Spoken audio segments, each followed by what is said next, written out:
Three, two, one. Welcome back to the Ashes of Outland card valuation stream for the Lightforge Arena tier list on the Lightforge podcast or your YouTube. Yes. This is Hello. ADWCTA. This is Merps. We're talking about Paladin, everyone's favorite class. Definitely not oppressive, definitely not annoying.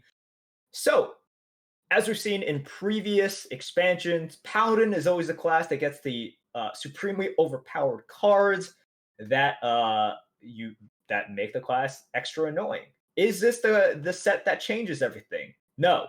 Let's talk about their OP cards. Okay, alright. It's not that OP. It's definitely, one of the better classes, but I wouldn't They say... have very good top end cards. They do. I'll just say that. They do have They very good top end cards. Let's talk about a card that, from your metric, definitely should not exist. Oh, God. And makes no sense from a design perspective, which I completely agree with. Thank This God is- it is an epic card. It's an epic card. So we're like a little safer here. It's 206. Like stuff that's over 200, I don't like. Over 175 should not exist by any standard of balance. Over 150 should not exist for like what I think would make a good game. Over 200, I can't even like fathom like what went wrong in the design process for this card. I mean, I know what went wrong. What went wrong is that this card would not be this good and constructed. So that's what went wrong. Yeah, that's the thing. Okay, look. But it is... Let's just introduce it. It is the Underlight Angling Rod, to nobody's surprise. It is a 3-mana 3/2 weapon, which already makes it very insanely good. And then it has this ability. After your hero attacks, add a random Murloc to your hand. So you're getting 2 random Murlocs into your hands. Yeah. From a Fiery Random War Axe. Murlocs? Okay, the only thing bad, quote unquote, about this card is that random Murlocs aren't great. But when you already have a 3-mana 3/2 weapon, like, do I want a Fiery War Axe that gives me 2 okay-ish cards? Yeah, that's pretty good. Fiery War Axe is pretty good, and it gives me 2 cards on top of that? Yeah, I'll take that. In case you're wondering, in this set, I think it really... I don't think this is better than a Coghammer, but I don't know. Coghammer's not in this meta, so it's hard to like make this comparison. But in this meta, this card is a lot better than True Silver Champion and a lot better than Consecration. True Silver Champion comes in at a 176, which is pretty pedestrian for True Silver Champion. It sometimes gets like 10 or 20 points higher, but this meta just goes on for way too long. And Consecration is a 168, which is about where it usually is. So, Underlight Angling Rod at 206. This is your new definitive must-pick card. I don't even care what archetype you are, right? This will help anything. It's good for aggro, it's good for mid-range, control, whatever it is. It's bustedly good. Yeah. It's so good. Yeah. So always take this card. There's no argument. Like, there's not a deck that this won't belong in. It's just that good. The only time you might not take this is if you already have way too many weapons. I'm talking like 5 at least. Then you may be like, I'd rather have a Consecration. That's fair. So that's the one caveat to the always pick this card argument. All right. Next is a card that comes in right below Consecration. So it's still super, super premium. It's common. This is a card you will see. This is a card you should play around. This is a card that will determine what Paladins actually are in this upcoming meta. And this is not a card that is a normal card. This is a card that will totally change what it means to play against a Paladin. This is dumb. This is a dumb card. Here's the thing. Was Keeper of Oldemon the most broken card in existence? No. It was just really, really freaking good. But was it supremely annoying because it gave Paladins a pseudo hard removal plus a small buff that they shouldn't have? Yes. And this is kind of the same thing. I don't understand why Blizzard keeps on doing this, like giving Paladins ways to do. At this point, I can't even say that this is something that they shouldn't do because they printed so many of these cards that yes, this is exactly what they should do. They have a Paladin like flavor problem where they're not like completely sure of what they want the Paladin to be allowed to do, and it just changes every expansion. And we're in the Libram era, so this card is Libram of Justice. 6 mana, equip a 1/4 weapon, so get a Light's Justice, and then change the health of all enemy minions to 1. This is very different from just the quality in which for 4 mana, you have to balance out the fact that it hits your minions as well. And a lot of times as Paladin, you want to be on the board. So, like, yeah, you can make advantageous positions and trades, but there's still a drawback for it.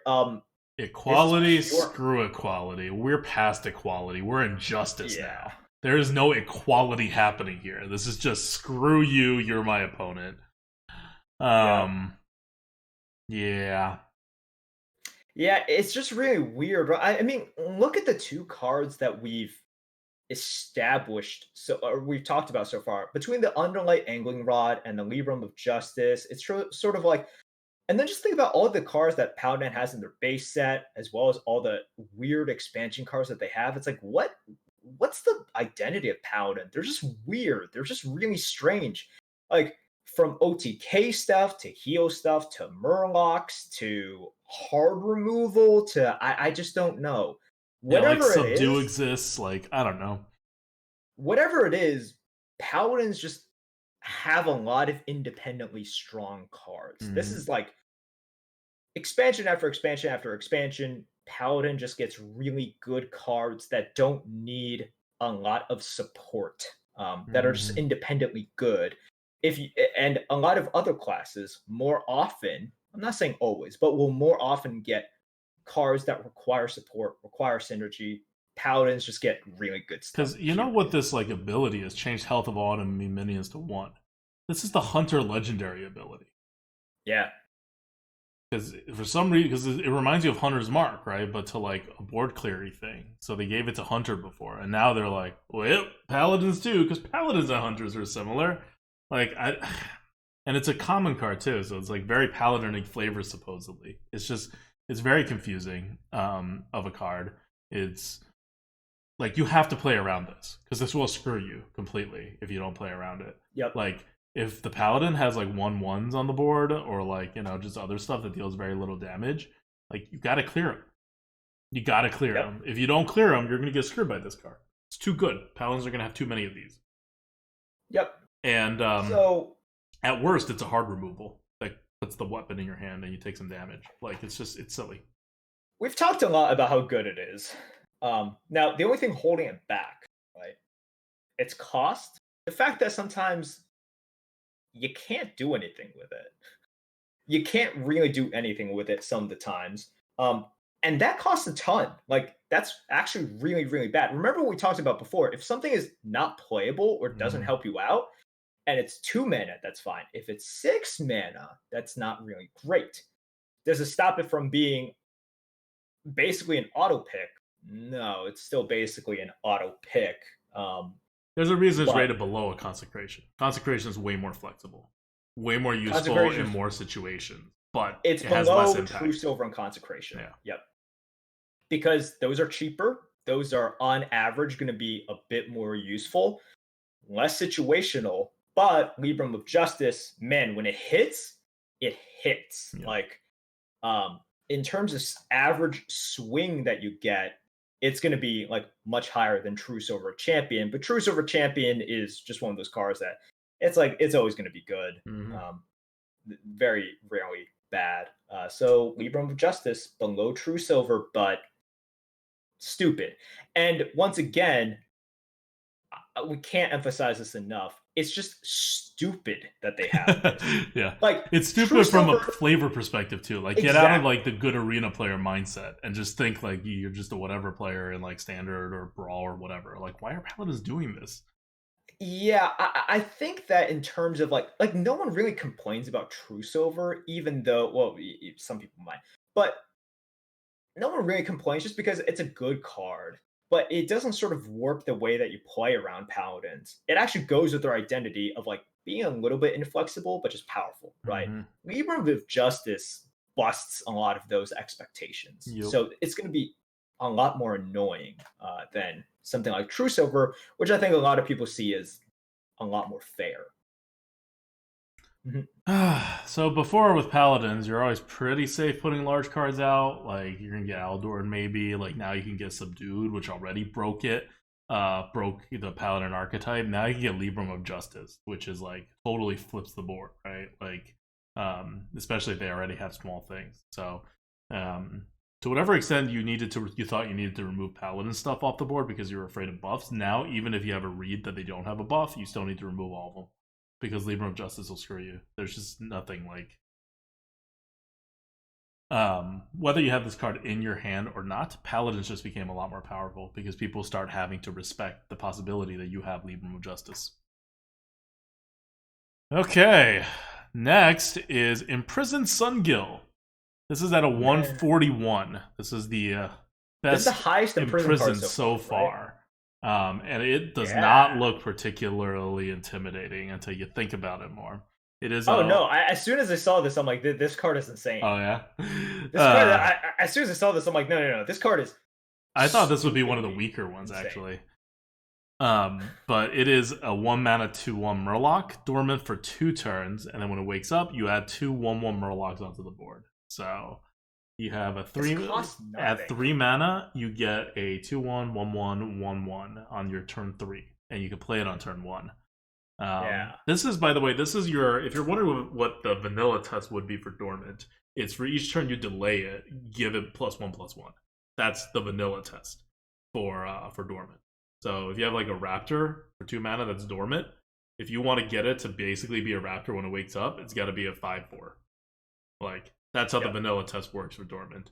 I don't want to go too deep into it about how it not being on the board affects it, about how tempo gets delayed per turn, and about how the curve works between when you spend the mana versus what the board state looks like 2 turns later when you give your opponents that advantage of not like having stuff on it.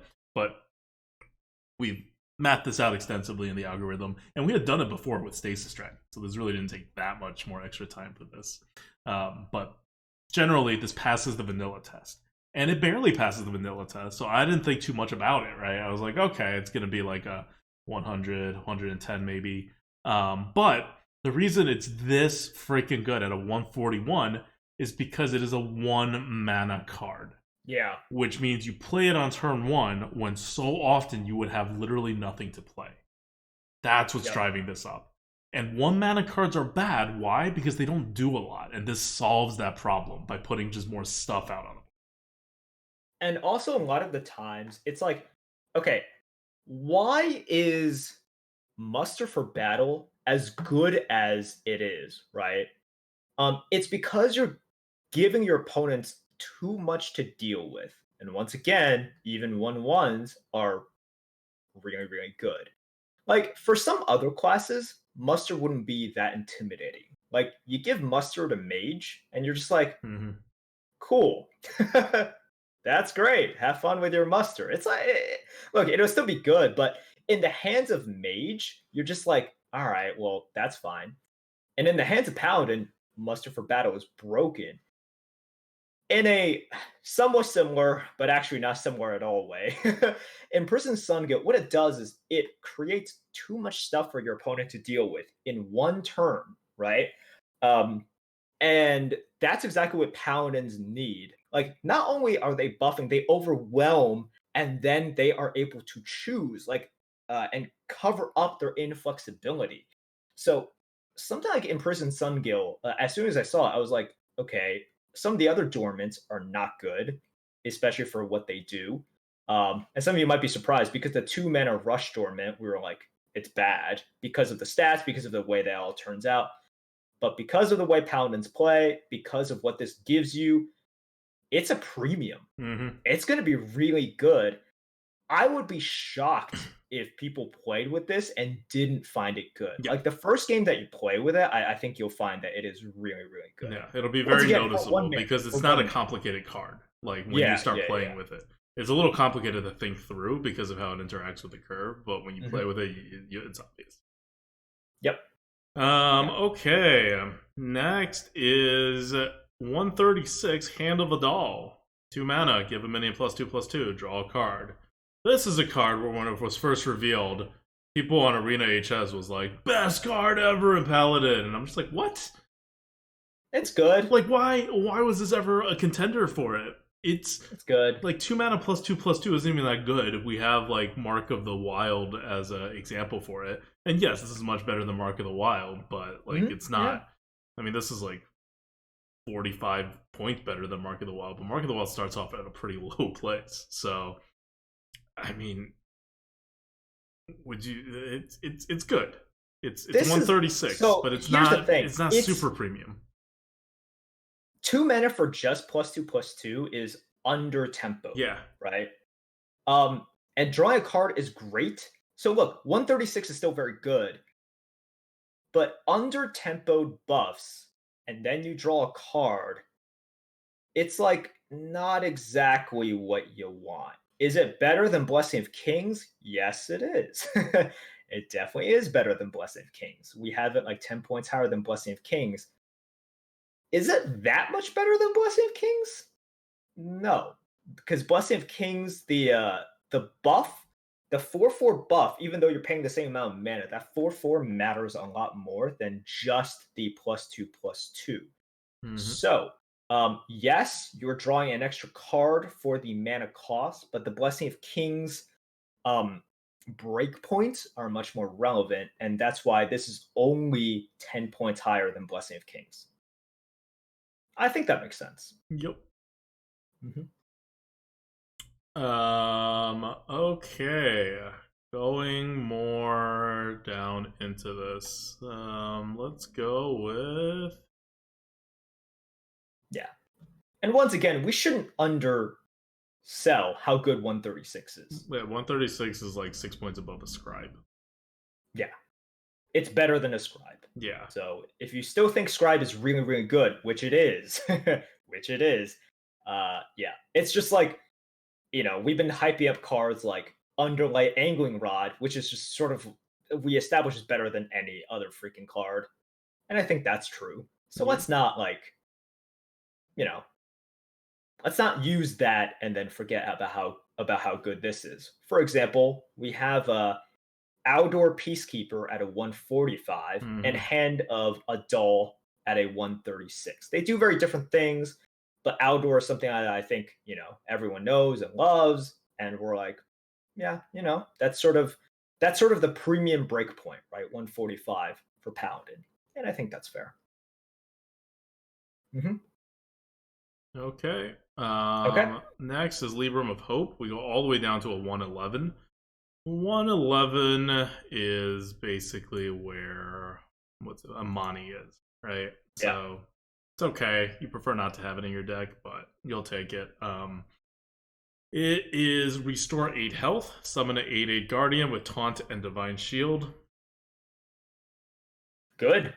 Yeah, it's a good card for 9 mana to get a score this high. That's pretty good, but a 9 mana 8/8 taunt with divine shield would barely pass muster as an okay card in this meta. Yeah. So the restoring 8 health is really doing some work. Yeah, health matters now. Health definitely matters. And this is good. Once again, this is on average how good it is, taking into account how often it's a dead card and everything. So, for a card to, for a 9 mana card to be on average really, really good, has to provide a lot. This provides a lot, but not that much, which seems ridiculous because you look at it. But once again, we're comparing it to everything else that's come out, and it's like this is just like, oh, it's pretty good. I'm getting a bit more than what I should expect, and getting a bit more and not double what I expect is preventing it from being higher. Yeah. That's basically it. And remember what the meta is. The meta is not like an aggressive meta. Like Mhm. a lot of the value of this is a ton of survivability, right? But that's Yeah. going to matter for the paladin, especially a lot less than in most metas because everything's just going to be long, dragged out. You want to flip the board and have like a lot of first tempo onto the board in one of the later turns, and then like try to end the game, or you want to just win the card advantage war of the long game. And Libram of Hope is like decent for both of those things, but where it really shines, this is not the meta for that. Yep. Okay. Okay. Next is 109, Aldor Truthseeker. We're basically in the same rating area. 5 mana, 4/6, Taunt, Battle Cry. Reduce the cost of your Librams by 2 mana this game. 5 mana, 4/6, Taunt is fair. Reducing the cost of your Librams by 2 this game is good if you have Librams. You will not have that many Librams. Libram of Justice is the one you'll have. But you also don't want like too many Libram of Justices, so it's not like you're going to stack your deck with them. Libram of Hope is an epic, and as we've established, it's like okay, but it's not like you want it in your deck, but you don't really. It's not like a premium card. And there's another Libram that's Libram of Wisdom, which is like just bad. Yeah. So does it get points for the cost reduction? Yeah, it's getting some points there.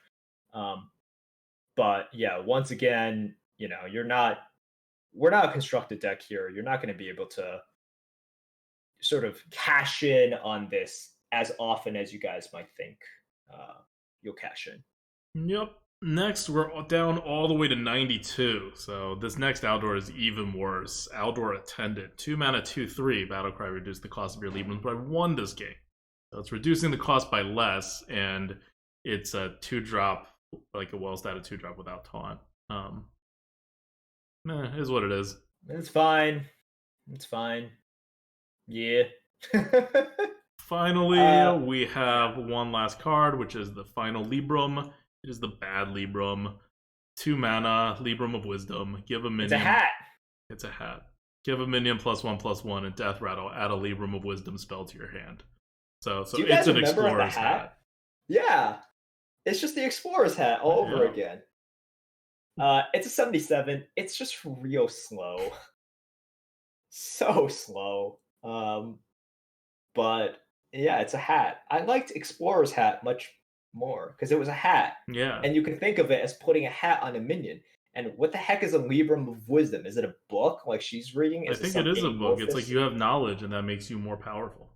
Dude, I want to put a hat on a frog, and then after the frog dies, get the hat back and put it on a bear, and after the bear dies, put the hat on a dragon, and so on and so forth. But knowledge is like a hat that you can pass on from one creature to another.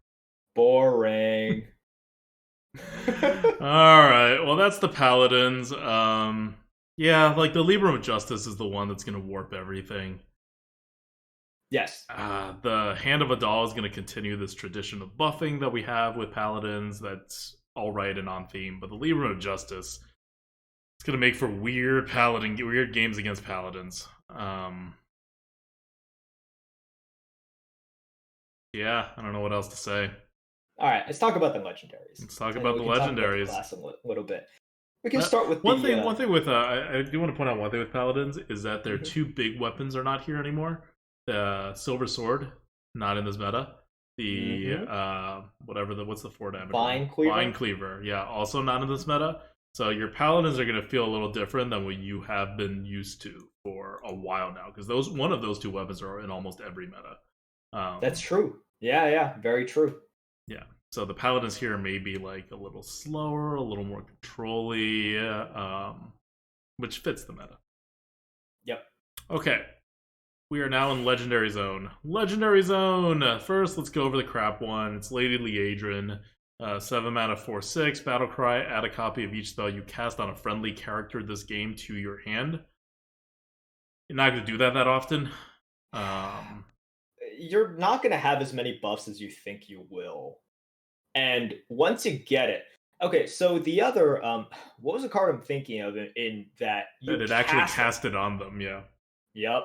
That one was so much better. Mm-hmm. That one was so much better. Like, think about how many cards you have to draw to make this worth it. It's basically a 5/5 for 7 mana. Every +1/+1 you have to draw a card. At 7 mana should get an 8/8 if it's not like necessarily on curve. So you need like 3 cards to make it like a normal like 100 rated card. Yep. You're not gonna get 3.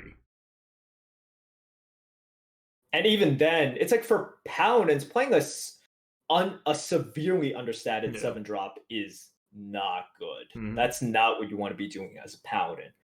So yeah, this comes in at 76. Yikes. All right, let's talk about the Super duper good one.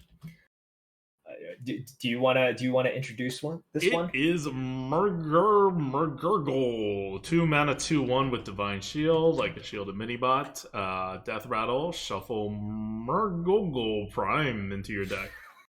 What is a Murgurgle Prime, Merps? All right, McGurgle Prime. He actually looks super awesome. Is an 8 mana 6/3 Murloc with Divine Shield. Battle Cry. Summon 4 random Murlocs. Give them Divine Shield. Okay. Okay. Insta create a board, like a super annoying board. Really freaking good. Really, really freaking good. So look, the base card itself is not bad at all, right? 2 mana for a 2/1 Divine Shield Murloc. It's like not as good as Shield and Minibot, but we're talking about Shield and Minibot here, so yeah, great. And what you shuffle into your deck is 8 mana from nothing to a dominant board. That's stupid. That's really, really freaking good.